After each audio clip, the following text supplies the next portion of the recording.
go ahead and introduce it for all of you. This is the 90-second Pearl of Wisdom resonance. And as you know, most of you are familiar with Mynoo Maryel, and she will be sharing the 7 practices to get into resonance. And we've heard this word a lot, so we're going to learn a little bit more about that. Now, she's going to share what I love, and that's how we can use this to manifest your dreams and magnetize the resources that bring a spark of realization to your desires. And I was just saying, here I am in Santa Monica, California. I look out the window, it's raining. I walk outside, I get in my car to leave, and there's the most magnificent rainbow I've ever seen in my life. Double rainbow. It's posted on my Instagram. I was like, oh boy, this is what we mean when we say bringing things into resonance. So thank you all for joining tonight. Again, we're on our 90-second Pearl of Wisdom, all about resonance, and we're going to get into these 7 practices. They're going to help you get into resonance. So without further ado, we're going to go ahead and say hello to Mynoo Maryel. Hello, Catherine. I'm really looking forward to this one. It's, you've heard me talk about that I go through these series of spiritual awakenings, and they tend to last about 100 hours. I'm right towards the tail end of those 100 hours right now. And it was during this last 100 hours that this whole resonance piece became completely evident. Even though I have known it for a while, I just didn't realize how foundational it is to manifest anything. So I'm really looking forward to sharing that with everyone. And we're looking forward to hearing the magic. Great, let's go for it.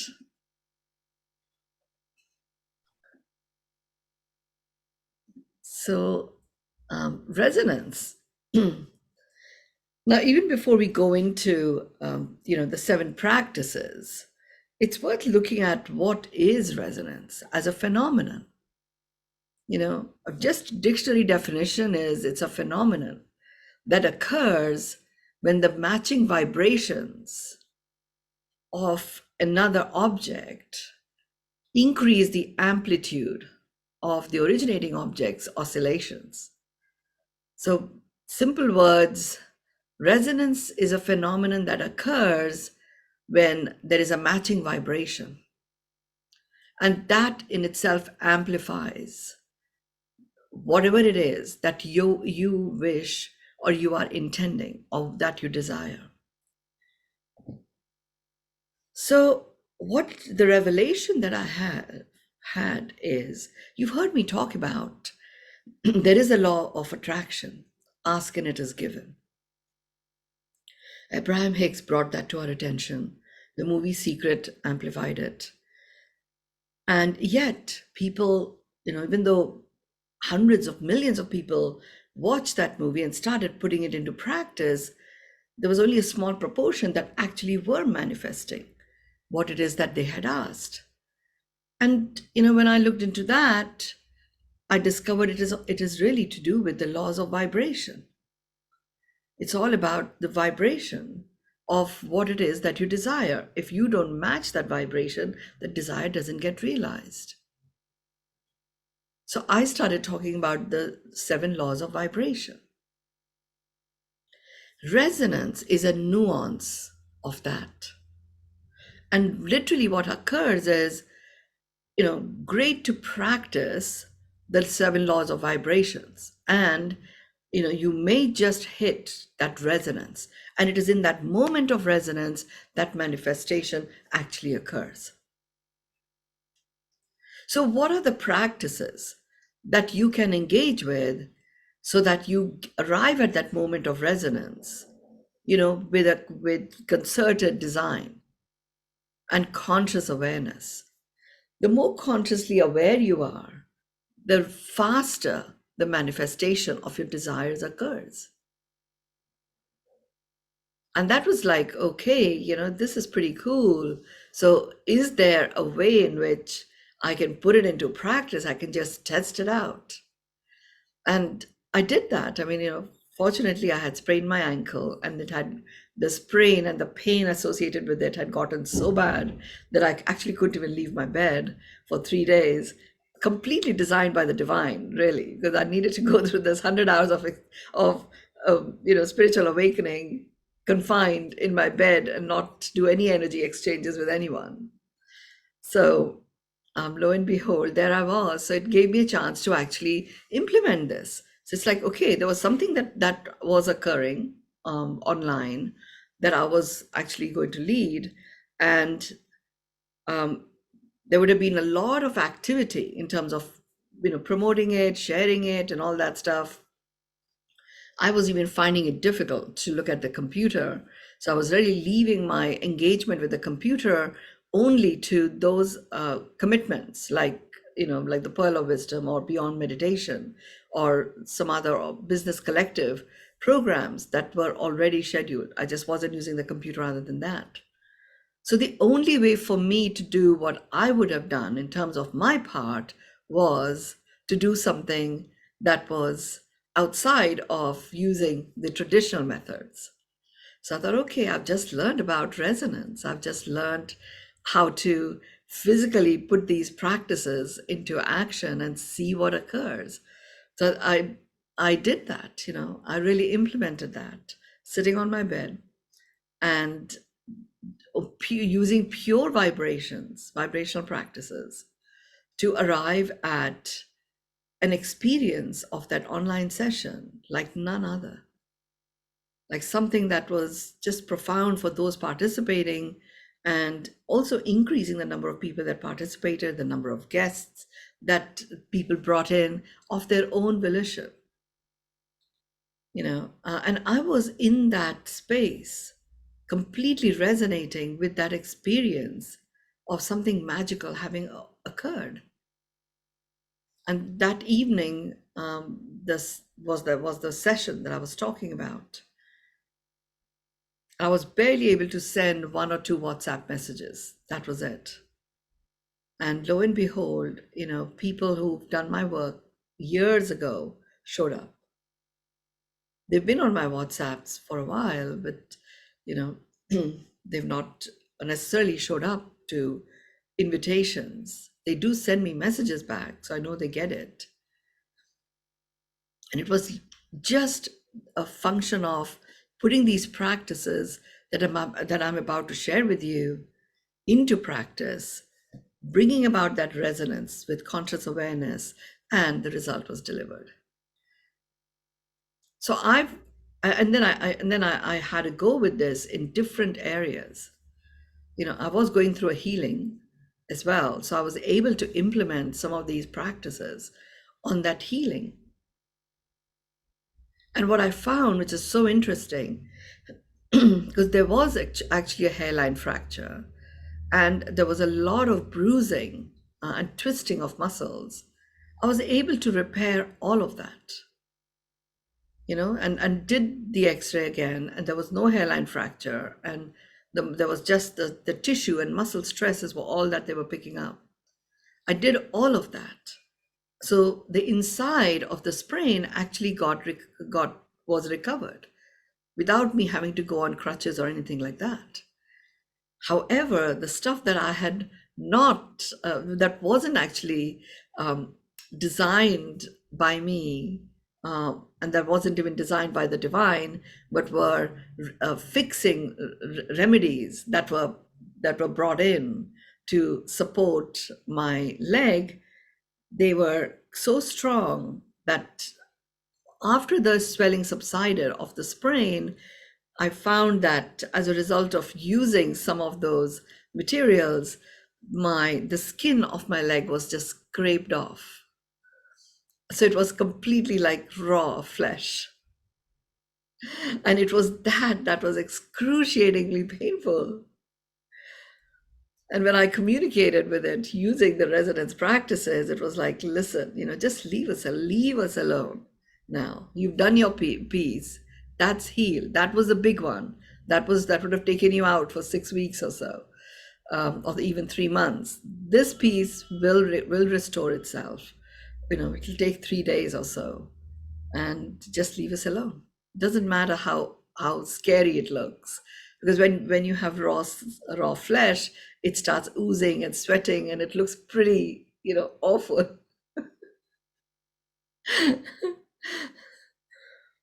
And sure enough, so I just use the resonance practices, and I'm excited to share those with you. And it truly was a phenomenon of matching my vibrations, of walking around feeling completely well. And it was that vibration that I was working on applying the resonance for. It was challenging when you are in pain or having a physical discomfort. It's challenging to not have an undertone. And it is because it was challenging.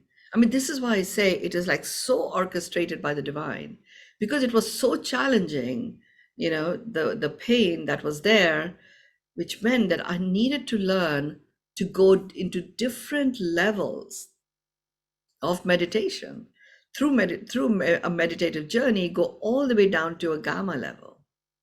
So I could feel, literally, I could detach my foot away from my body.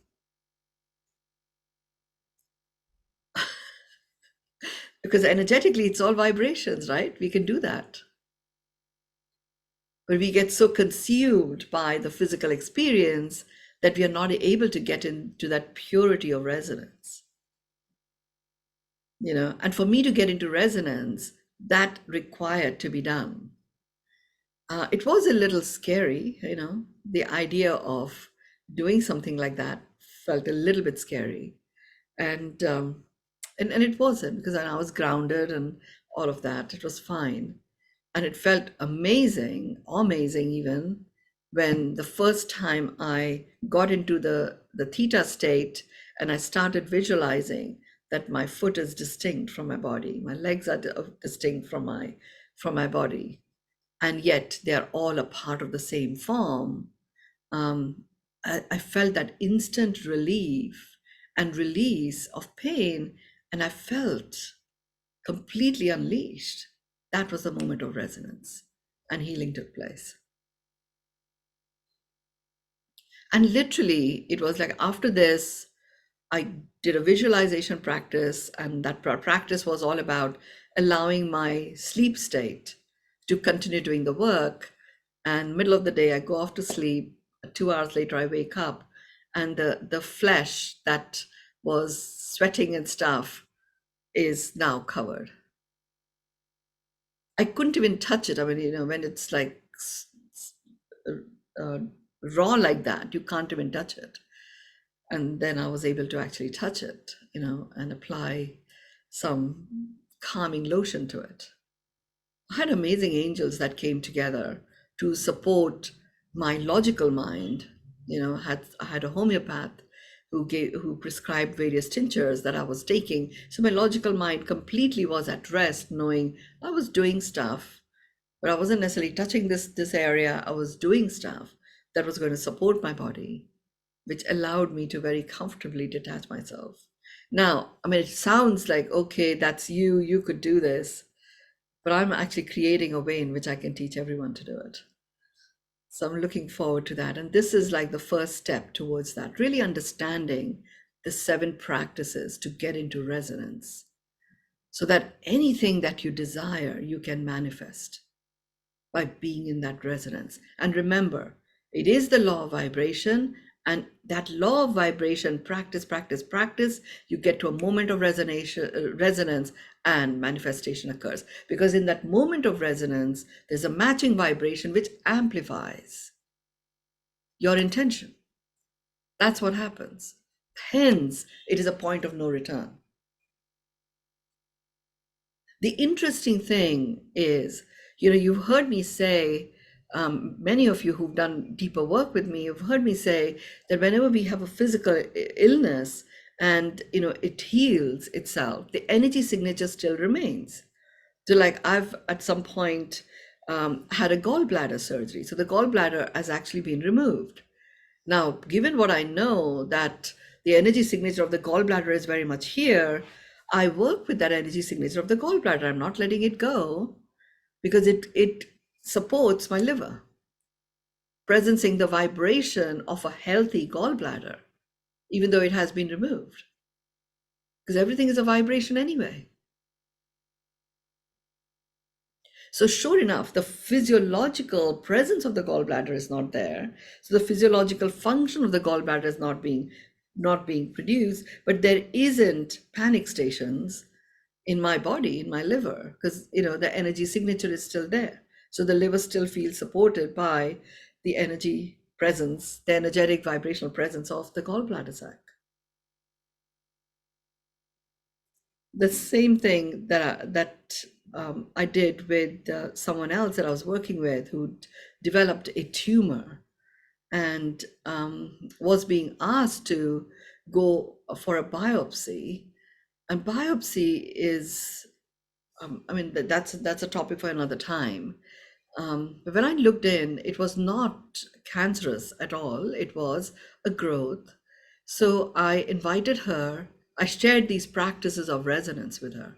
Someone I didn't know at all. She just happened to be in this clinic. This clinic has, because I'm really looking at medicine-free living, it has a whole variety of people. It's actually a hospital. I'm not here with any particular ailment other than I just want to get my inflammation markers down to normal. But there are people that come here from ambulances who've, right at the last stages of wherever they're at. So this woman was here. She had suffered from there was a cancer diagnosis, and she was treated for that. And then it returned. She was treated for that. They did a PET scan, and they found that it had spread to her brain, and they over radiated her brain again. So she came here in absolute agony. I actually didn't see any cancer in her brain at all. So I asked her to put some of these resonance practices into action. And within 3 days, the crazy burning that she was having in her scalp, I mean, she'd lost all her hair, but the burning was so severe that she just couldn't handle anything. She couldn't open her eyes. It was quite agonizing. Within 3 days, that the crazy burning had stopped and a smile had returned. Yes, she was also using the water, the hot water immersion practice, but it used to be so hot that even though she had been here for 7 days, she was barely able to even step into it. And she did. She was able to, right after the first practice itself, she was able to step into that, which was an important partner with the work that I was asking her to do. I could have done some of that. But really, what happens is when you wish to get into a state of resonance, achieve that moment of resonance, you are to make that choice. And it is to be your conscious choice. So it was important that regardless of how she felt, it was she who required to do this. And she did.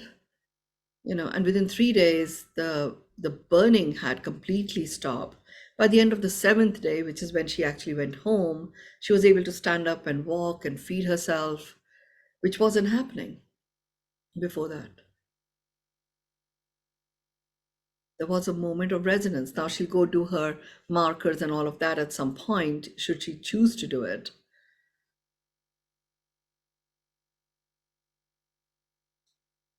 So yes, she had got radiated and it was having an effect, and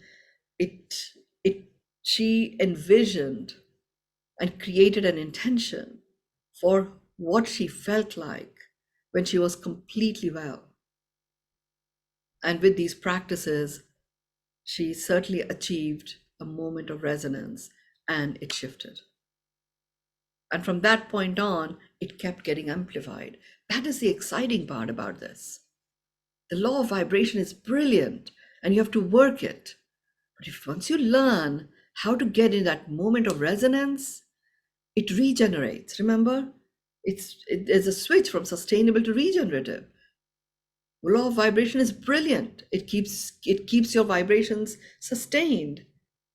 And when you get to that moment of resonance, the regeneration continually occurs. It's very exciting. So what's the first practice?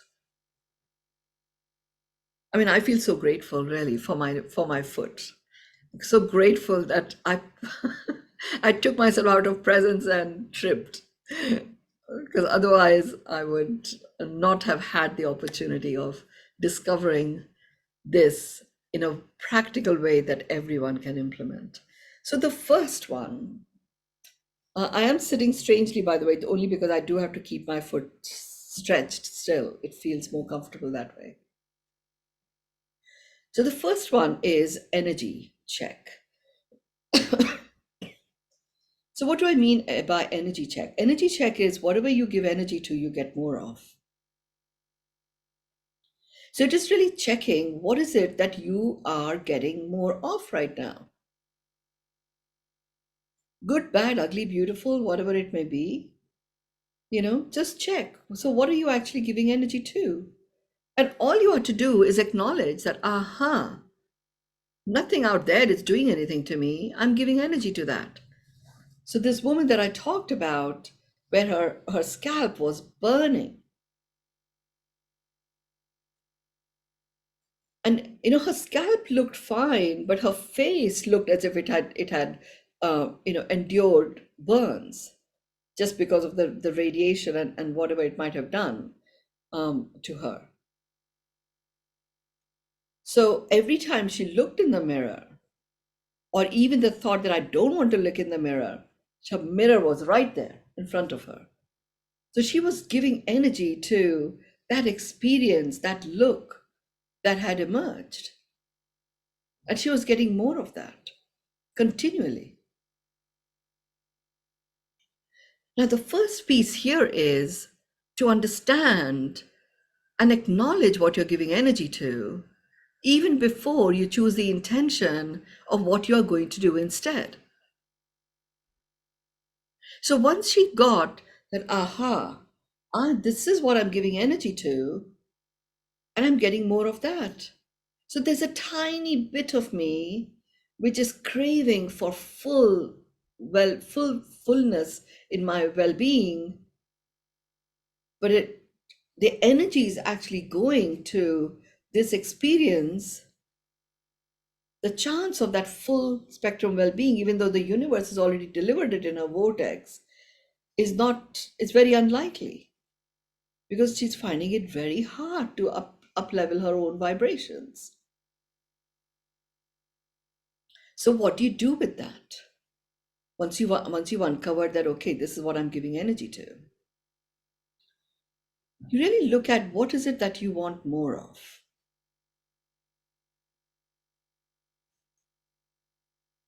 And so with her, I said, okay, so what is it that you want more of? I don't want my scalp to hurt. I said, okay, so if it doesn't hurt, what would actually be your experience? Oh, I'll be able to move my head around. I'll actually be able to look in the mirror. Um, I won't have to keep my eyes closed. And that burning sensation I have in my face will also stop. So you see, there's still a lot of focus on this burning sensation. So she's going to keep getting more of that, right? So I continue with her and I say, okay, so assuming all of that occurred, and you didn't have the burning sensation on the face, your scalp was all fine, um, what would open up for you? She says, I'll be able to stand up and walk on my own. All right. So if you're able to stand and walk on your own, and nothing's burning and nothing's hurting, what becomes available to you? Why start living my life in the way I want to? Okay, if you start living your life in the way you want to, then what's possible? And she goes, well, I can speak my mind. I can, eat what I want. I can meet, whoever I wish to meet. Um, I can wear the clothes that I want to wear. I can dress up. I can reconnect with my friends. I can, go and say thank you to everyone that has supported me up to now. Okay, if you're doing all of this, what's your experience of life? It's a life of freedom, a life unleashed, a life that's filled with joy, a grace, and gratitude. Okay, fabulous. So if this is what you want more of, when have you experienced this before? And she talked about a moment in her childhood. Right. And, you know, can you draw it out? Can you find image pictures that actually make this vision a reality? Can you go online? Can your son help you go online and you find these things? Um, and she said, yes, I can. And then she started thinking of so many other times when she spotted this and she spotted that, and she was one of the first people in her neighborhood to see the Himalayas during the lockdown time, and it became like, she got known for that oh, she's the one who spotted the Himalayas, and the whole town was excited that, my God, we can actually see the Himalayas because all the pollution had disappeared. So she started thinking about all of these things. Now moment of resonance was hit, and she started giving more energy to that. And instantly she felt as if that burning scalp was not a part of her. The scalp was, but the burning wasn't. And that is when she stepped into the hot water.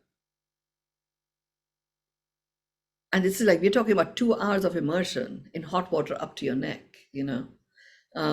So she did that. And that would have really washed away the debris. Remember, water as an element washes away the debris and brings flow back. So there she is, getting that flow back. And that was the first practice energy check. And that became, it's the energy pulse. You're putting your finger on that pulse.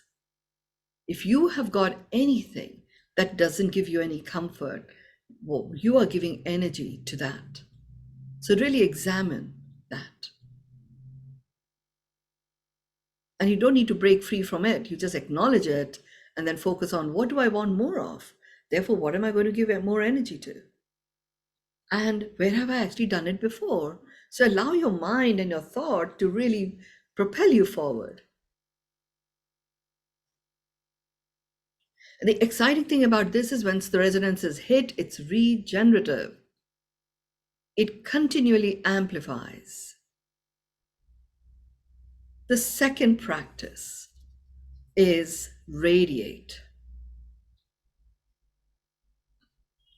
So it's radiate is like really, producing an energy in a form that it expands, like the heat radiated by the sun.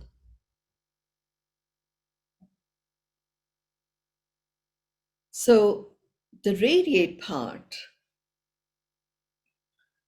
when you this vision of the heat radiated by the sun is a really powerful vision to keep. The sun will radiate heat. It just does. And it does so generously. However cold it may be, it radiates heat to such an extent that even if it is covered by clouds, if it's daytime, daytime is usually somewhat warmer than nighttime, when there is absolutely no sun that's visible or even invisible. So sun radiates heat. It just doesn't. Now, if you know what it is that you want more of, and you understand what will you be feeling and experiencing in terms of the kind of life you'll be living, all there is to do is to find moments where you have done this before and radiate that consciously. This whole session today, we're talking about resonance. And there it is, Catherine notices this double rainbow. And she says it's after a long time. And I recall when she'd gone to Maui, we would do a session, and at the end of the session, she would open the windows and there would be a rainbow. She was in the rainbow resonance. And here we are talking about, and you were radiating that. It was like, it was unequivocal. It was happening no matter what. And it just did. And it was a program that lasted 3 weeks, you know? It just did. You know, it is unusual to happen. I'm sure there's a rainbow somewhere, you know, every minute of the day, possibly. But for it to be there when Catherine opens the window and looks out after every session was the resonance effect. There was no doubt. She was radiating the rainbow vibes, and they are so regenerative and so amplifying that even nature had to respond.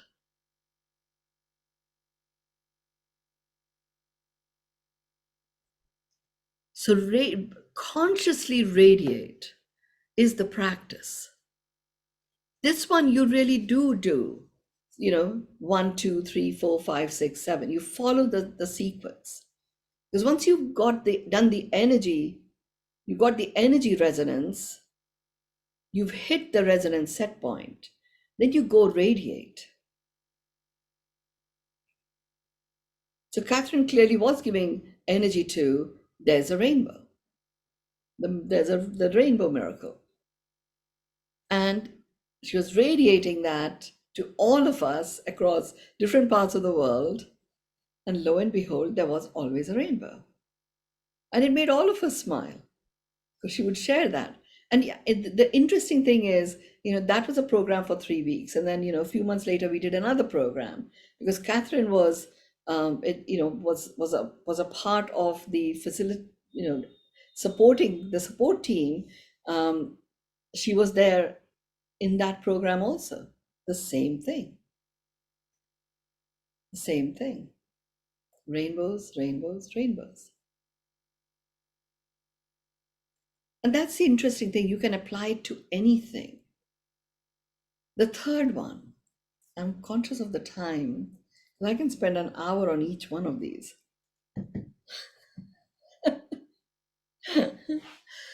The third one is the miracle lens, the practice of knowing and using your miracle lens.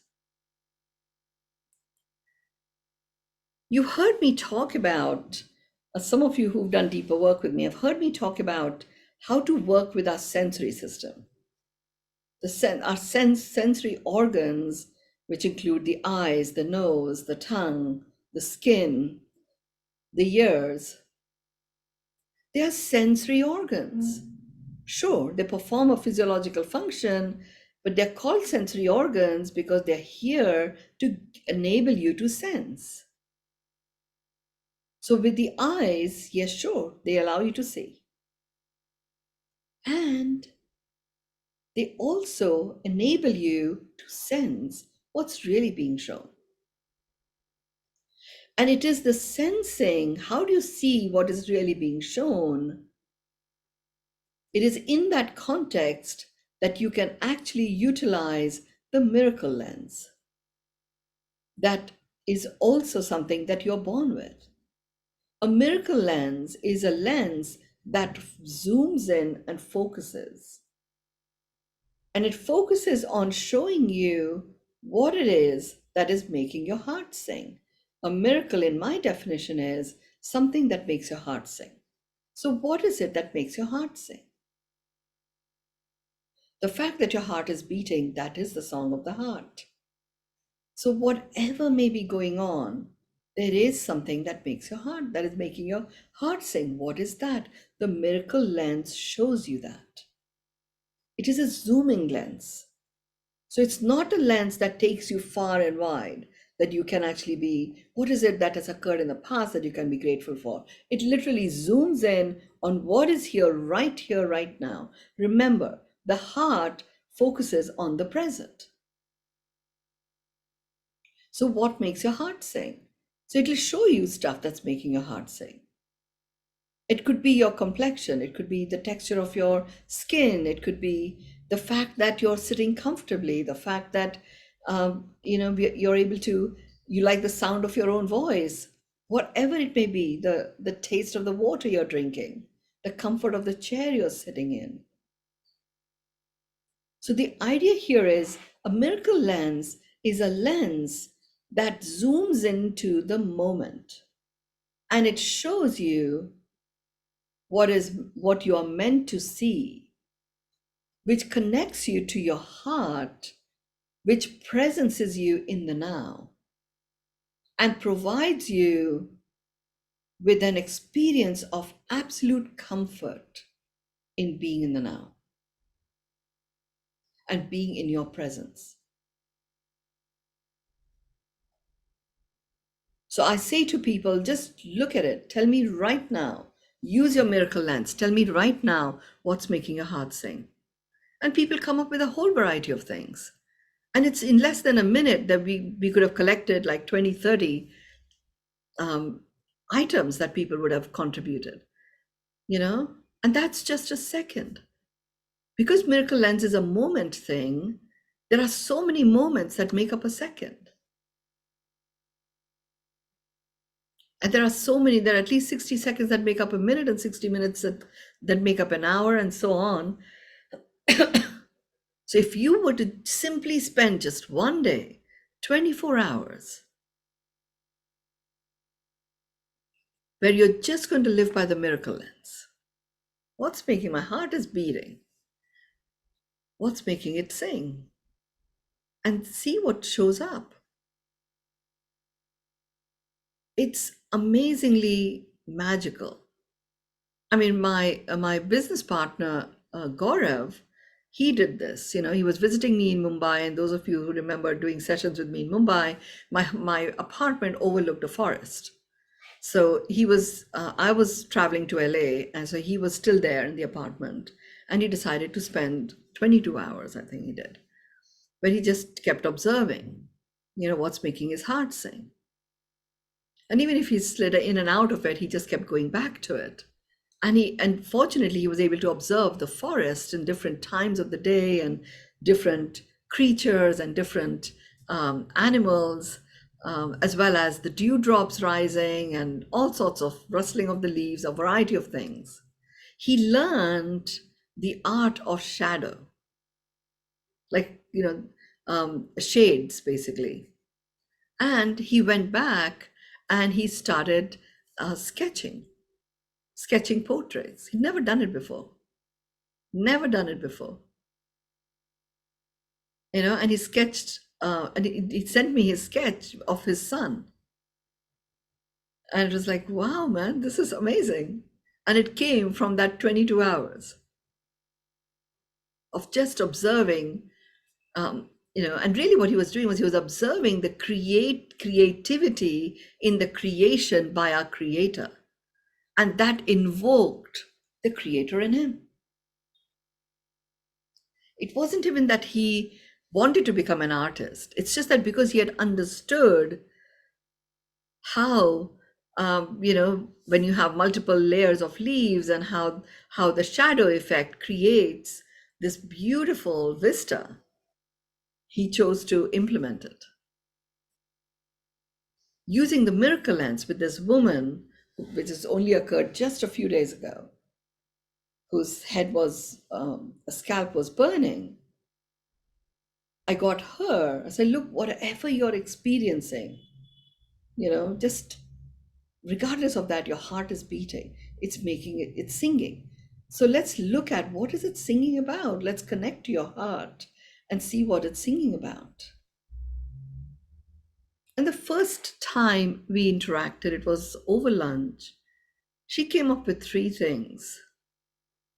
But her eyes were squinted, forehead was squinted. She was in a lot of pain. And that evening, I saw her in the water tub.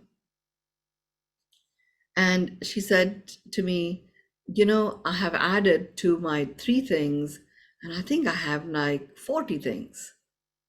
And she smiled, and her eyes weren't squinting. I was like, okay, this is interesting. And I'm sure this practice combined with that radiation vibe, combined with what she had chosen to give more energy to, enabled her to see more and more of what made her heart sing, enabled her to use that miracle lens. So many of you have heard me talk about it, and I know Catherine and Dea, you're here, you even did a miracle lens immersion with me in Rishikesh. But it's so easy to forget the power of this work. And it's so simple. And there's no language barrier. I'm more comfortable talking about these concepts in English. And she did not speak any English whatsoever. And she spoke a little bit of Hindi. She came from another town which had a different language. And yet we communicated so perfectly that she was able to implement each of these practices.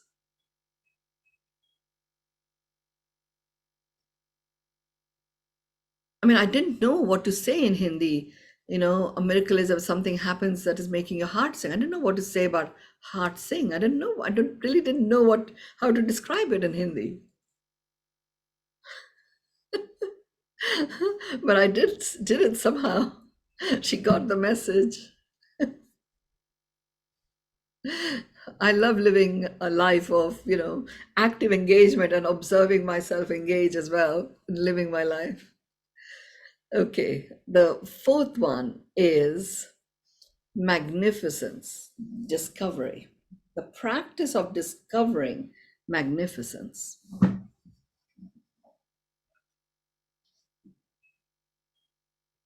So, this is particularly important because so much of our life experiences come from the relationships that we have, the relating that we engage in. And when relationships become dysfunctional, you know, um, we start avoiding people or we start compromising because we have to. The magnificence is one of the filters that is applied to the miracle lens. And the filter that is applied to the miracle lens basically is based on the premise that we are all magnificent beings in human disguise. And whilst we operate from the human disguise as opposed to the vibration of being human, which is love, the disguise is what gets fractured. So, in any relationship where relating becomes compromised in any way whatsoever, becoming dysfunctional, the fractures that arise from that relationship only exist in the disguise space. Deep down, the magnificence remains the same. So, the discovery of magnificence, all it does is it enables you to find what is magnificent about the person or people that might have caused you discomfort or distress. Not because I want you to just completely start loving on them. I'm not saying anything like that. The reality is nothing happens, nothing occurs without a reason. And you can spend your time finding a reason, or you can just come from a knowing, okay, it's here to serve me. So rather than go find a reason, I'm actually going to zoom in on what's the magnificence in these people that took up this amount of time of mine. And you find what is magnificent about them. And receive that magnificence as a gift given to you. And just release any other memory that you may have about these people. The memory of releasing that which may not be serving you becomes easier once you have received the magnificence. And it becomes your own. Your heart sings even louder. Your radiation magnifies even more. And what it is that you want more of gets even more energized. So just staying with the example of this lady who was overly radiated and had the burning scalp. I asked her about her cancer journey, because this was the third time that she was going through cancer. And the first time her cancer began was breast cancer. And the second time was also breast cancer. And this was the third one. So with breast cancer, the innate cause, the root cause of cancer is fear of some kind. And with breast cancer, it's often to do with you giving out more of yourself than allowing yourself to receive. So you're not nurturing or nourishing yourself. So I said, whether it makes sense to you or not, let's examine what was going on when you first had this breast cancer. What was the environment that you were in? So she was in a second marriage to her husband and comes from a small village. And her husband's a really wonderful man, an engineer by profession. And this was his second marriage. The first wife hadn't passed away. He was forced, nobody forces you, and he obviously did agree to abandon her because she was not able to produce him a male child. I mean, I'm talking about this is happening now, right? This day and age, regardless of whatever opinions we may have about that. Let's just zoom in and focus on what occurred, right? Um, so she didn't know that she was actually getting married to a man who was already married. Anyhow, it occurred. And she got married there. And there was so much pressure. She was very young. She was just like 18 and a half or something like that when she got married. This tremendous pressure on produce a child, produce a child, produce a child. And then she had her first child, who was a girl. Then it was like, produce another child. And then there was a lot of pressure from this very conservative family that she was a part of, and a lot of judgments that, oh, this one's another one that's not going to be able to produce a boy and stuff. All that stuff was starting to happen. So she was over appeasing. And at one particular point, she was actually a free spirited girl. She wrote to her parents that she was very distressed. They came over and they were concerned because they had like two other daughters and three sons to get married. So they didn't know what they would do with if she came back home, what impact it would have on the rest of the family. I mean, these are all real situations that people go through. So she realized that she could not go back to her parents. She had to remain here. So she started forming in her own mind, my mother-in-law is like this. So the moment she opens her mouth, that mother-in-law, she would enter the mother-in-law fracture in her human disguise. So the conversation and communication with her mother-in-law was in that space. She did produce two boys after this. So she had many years of dealing with this, operating from different fractures. Sister-in-law was a sister-in-law fracture.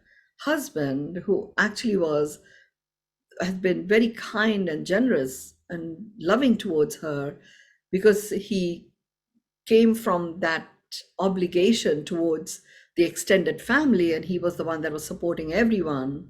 He had his own fracture in her disguise. So she had about 8 or 9 such people. I only worked with her on one of them, and then she did the rest. But I just took her into a space owning the frequency of love that she is as a human. And then from that space, entering, going past the fractures, her own fractures and the fractures in however it is that she has judged this other person, so that she could embrace those fractures fully and enter the realm of magnificence. And the stuff that she came up with in terms of the magnificence that her mother-in-law had, she talked about resilience. She talked about unconditional love for her children.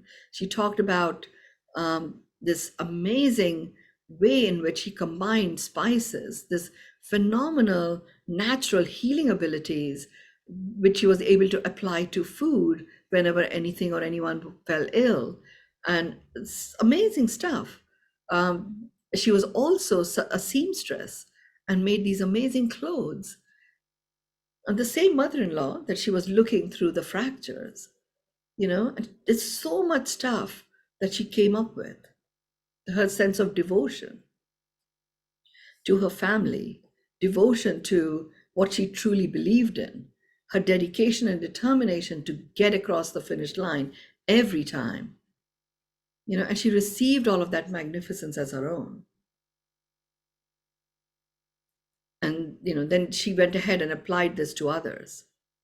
So by the end, this is why within 3 days, she was in a very different space, because she was like literally oozing the magnificence of her. I believe it was the magnificence work that got her to be able to open her eyes and keep them open.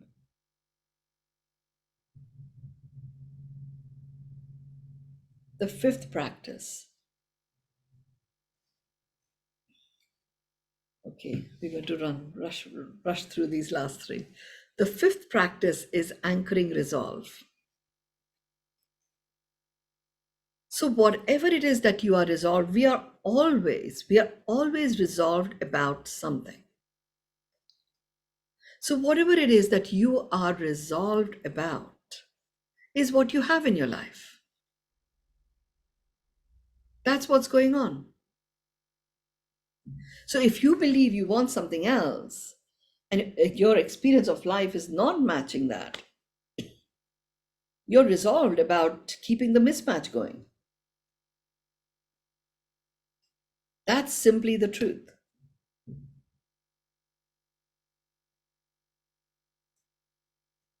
So examine, what it is that you have going on in your life, because that's what you are resolved about.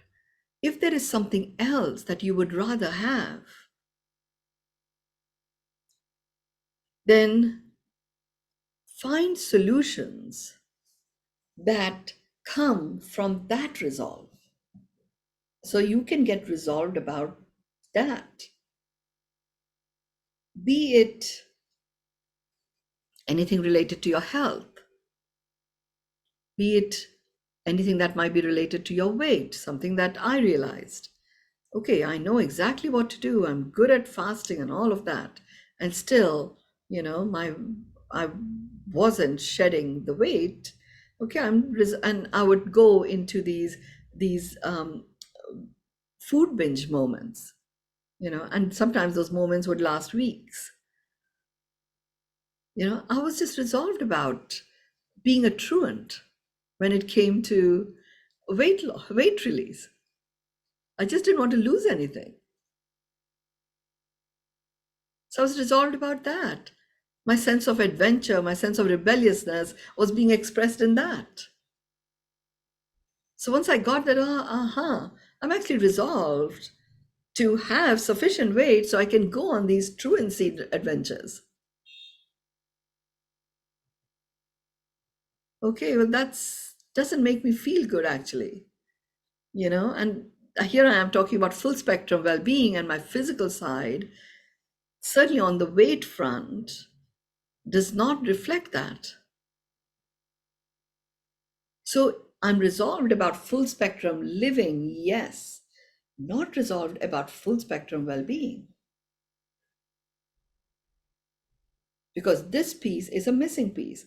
Hence, 2023 became one of medicine-free living, and I've taken on my physical self.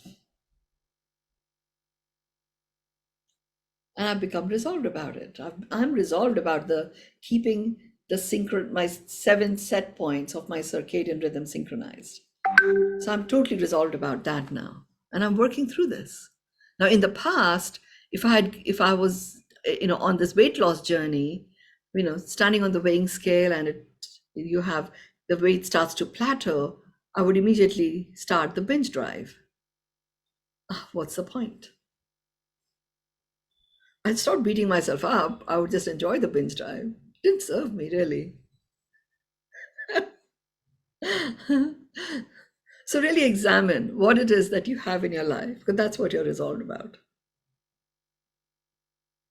Like someone I know, he keeps using this phrase, um, like really ambitious and going places, going for something phenomenal in terms of the business that he's building that makes a difference in the world. And he keeps using this phrase, oh, this person did this, just wants to push me under the bus. That occurred, and look, that worked out like this. And again, it was engineered to push me under the bus.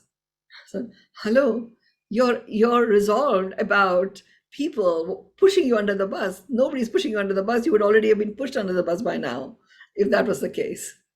You're just resolved about, being holding on that people are out to get you. Just hey, get yourself. What are you actually resolved about? Make that switch. It doesn't take long when you realize it. The sixth practice is presenting presence. This is really giving yourself the present that you so desire, the present of presencing your own presence. By the time you get to number 6, you are so comfortable with yourself. I have to say that on day 7, this woman, like she came in, she was dressed to leave here looking really good. She was even wearing earrings, but she was not able to even get close to her ears. And she was actually wearing earrings. She had a necklace around her neck. She was not able to do that. And she was shopping, from the store in the clinic, a few things that she was going to continue with. So she was completely comfortable in her presence. And that was the present that she gave herself.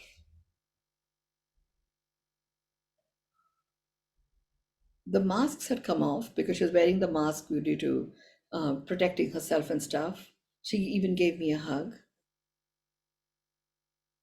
which is amazing, amazing, because she was so comfortable in her presence. Her sons were running around happily. When I saw them as a family the first day, everybody really somber and sad and just sitting in the corner, not saying very much. And here they were all like a happy family with her having put the resonance practices into play.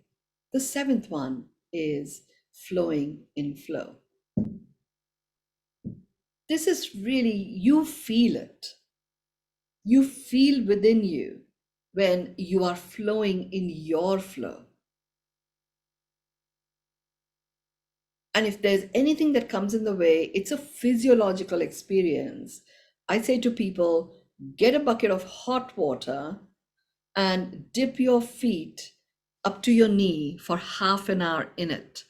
Keep the water at about 40 degrees. So the water can wash away the debris and bring flow. Just do a physiological action with that intention that I'm going to flow in my flow. And then you start anchoring what the experiences are. A treasure trove of what flowing in your flow actually looks like, the kind of experiences it generates. It's completely magical. Do what you do, partnering with the elements. We have been gifted 4 very important natural medicines to work with, because it is a physical discomfort that occurs when you're out of your flow. The 4 natural medicines we're gifted with are sunlight, gravity, water, and heat. And of course, there is food. More about all of those things at another session, another time, but at least use water and heat to get a physiological flow back and keep flowing in it by turning up the volume, using vibrational acknowledgement of what it feels like being in flow. And that's how you achieve that moment of resonance, and all your desires are right there in your conscious awareness for you to enjoy. Over to you, Catherine. Thank you, Mynoo. That was so lovely. I just love these practices, and we just have to remember to work with them. It is possible. Anything we want, a million rainbows, just Yeah. bringing that station right into reality. I love the art of resonance, but thank you for explaining it in this way. It means a lot more. And thank you all for joining tonight. You won't be able to watch this one on Facebook Live, I don't think, right, Mynoo? We don't have this one on. Not yet, not yet. But as soon as Anushri has done it, then it'll be on your timeline and mine. Lovely. I always need to watch them once or twice. So you guys get your pen and paper handy if you want to take some more notes, but that was absolutely lovely. Our 92nd Pearl of Wisdom resonance. And we will be here next week for our 93rd Pearl of Wisdom. So can't wait to hear what that's all about. And love to you, Mynoo. Thank you all for coming. And we look forward to next week. Thank you. Thank you, everyone. Namaste.